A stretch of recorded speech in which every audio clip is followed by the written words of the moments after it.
दोबारा जन्म मिले तो लता मंगेशकर नहीं बनना चाहूंगी। खुद ही कहा था लता की जिंदगी में जो तकलीफें हैं वो सिर्फ मुझे पता है। एक इंटरव्यू में लता जी से पूछा गया था कि क्या दोबारा जन्म मिले तो फिर से लता मंगेशकर ही बनना चाहेंगी। लता जी ने जवाब दिया, अगर वाकई मुझे दोबारा जन्म मिला तो मैं लता मंगेशकर कभी नहीं बनना चाहूंगी, क्योंकि लता मंगेशकर की जो तकलीफें हैं वो मैं ही जानती हूँ। आज स्वर कोकिला लता मंगेशकर के निधन को 1 साल पूरा हो गया है। सालों पहले दिए अपने इंटरव्यू में उनके पूरे जीवन का संघर्ष इस एक जवाब में था। 50,000 से ज्यादा गाने गाए, संगीत की दुनिया की सर्वोच्च शख्सियत बनी, कोई ऐसा सम्मान नहीं था जो उन्हें ना मिला हो, लेकिन फिर भी वो दोबारा लता मंगेशकर नहीं बनना चाहती थी। बचपन से लेकर आखिरी सांस तक उन्होंने तकलीफें और संघर्ष देखा। कम उम्र में पिता का साया सिर से उठ गया तो घर की जिम्मेदारी अपने कंधों पर ली।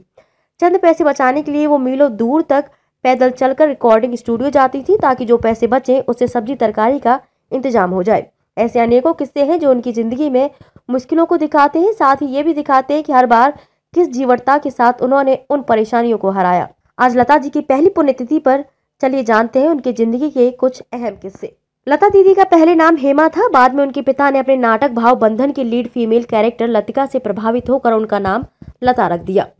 पहले लता दीदी के पिता का नाम दीनानाथ अभिषेकी था, लेकिन वो चाहते थे कि उनकी आगे की पीढ़ी का नाम बिल्कुल अलग हो।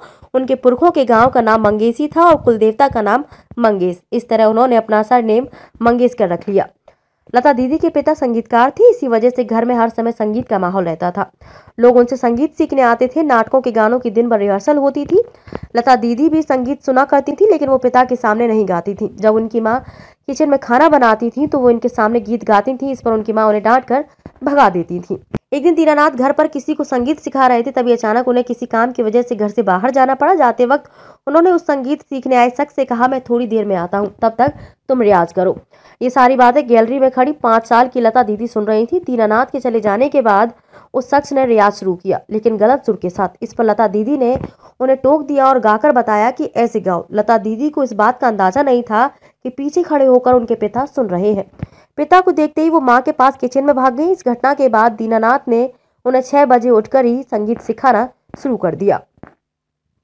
पिता दीनानाथ ड्रामा कंपनी चलाते थे। एक दिन कंपनी के कुछ लोगों ने उनसे आकर कहा कि वो भी अपना एक क्लासिकल परफॉर्मेंस दें। वो इस बात पर राजी हो गए। 9 साल की लता दीदी ने भी उनके साथ परफॉर्मेंस देने की जिद की। पहले तो पिता ने मना कर दिया, लेकिन जब उन्होंने कहा कि वो खंबावती राग में गाएंगी तब पिता ने हामी भर दी।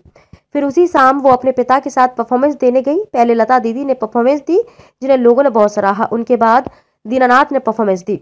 जब वो गीत गा रहे थे तो लता दीदी उन्हीं की गोद में सो गई। उन्हें गोद में सुलाए ही दीनानाथ ने अपनी पूरी परफॉर्मेंस दी। इसके कुछ समय बाद अप्रैल 1942 में लता दीदी के पिता का निधन हो गया। उनके चले जाने से परिवार की पूरी जिम्मेदारी छोटी उम्र की लता के कंधे पर आ गई। इस दौरान मास्टर विनायक ने उन्हें अपनी मराठी फिल्म पहली मंगला गौर के लिए अप्रोच किया। पैसों की जरूरत थी तो उन्होंने हाँ कर दी और फिल्म में एक छोटा सा रोल भी किया। साथ ही उन्होंने फिल्म के गाने नटली चैत्राजी नवलाई गाना भी गाया। इस गाने के लिए उन्हें 25 रुपए फीस मिली थी और फिल्म के रोल के लिए कुल 300 रुपए। इसके बाद उन्होंने मास्टर विनायक की कंपनी में काम किया। जब लता परिवार के साथ कोल्हापुर आई तो मास्टर विनायक के दिए हुए एक मकान में रहती थी। 1947 में मास्टर विनायक का निधन हो गया। इसके बाद उनके रिश्तेदारों ने लता पर घर खाली करने का दबाव डालना शुरू कर दिया। इसी बीच एक कैमरामैन लता से मिलने आए। उन्होंने कहा कि एक हरिश्चंद्र बाली हैं जो आपसे मिलकर आपका गाना सुनना चाहते हैं। अगले दिन उन्होंने जाकर उनसे मुलाकात की। उन्होंने लता को सुना और गाना गाने का मौका दिया। इसके बदले उन्होंने लता को 14,000 रुपए दिए थे। उसी पैसे को लता ने घर को किराए के रूप में दिया। फिर जाकर उन्हें उस घर में रहने दिया गया। 1948 में लता दीदी ने फिल्म महल का गाना गाया था। इस गाने को मधुबाला पर फिल्माया गया था। ये वही गाना था जिसने लता दीदी को हिंदी सिनेमा में बतौर सिंगर पहचान दिलवाई।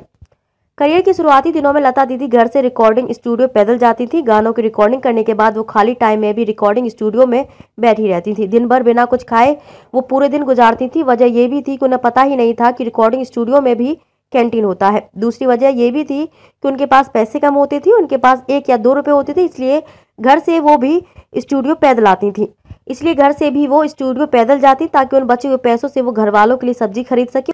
उनका मानना था कि वो भले ही भूखी रहे लेकिन घर वालों को बिना खाए ना सुना पड़े। एक किस्सा ये भी मशहूर है कि लता दीदी अपने गाए हुए गानों को नहीं सुनती थी। उनका मानना था कि अगर वो खुद गानों को सुनेंगी तो उसमें 100 कमियां जरूर निकलेंगी।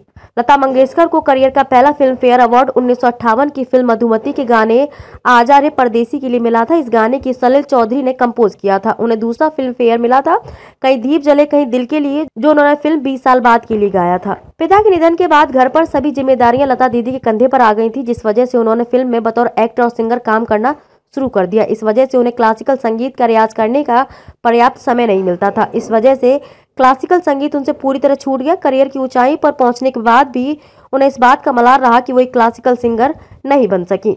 लता दीदी द्व्यर्थी शब्दों वाले गाने नहीं गाती थी। इस वजह से कई राइटर्स के साथ उनकी अनबन हो जाती थी। कई राइटर्स को लता दीदी की वजह से गाने के शब्द बदलने पड़े थे।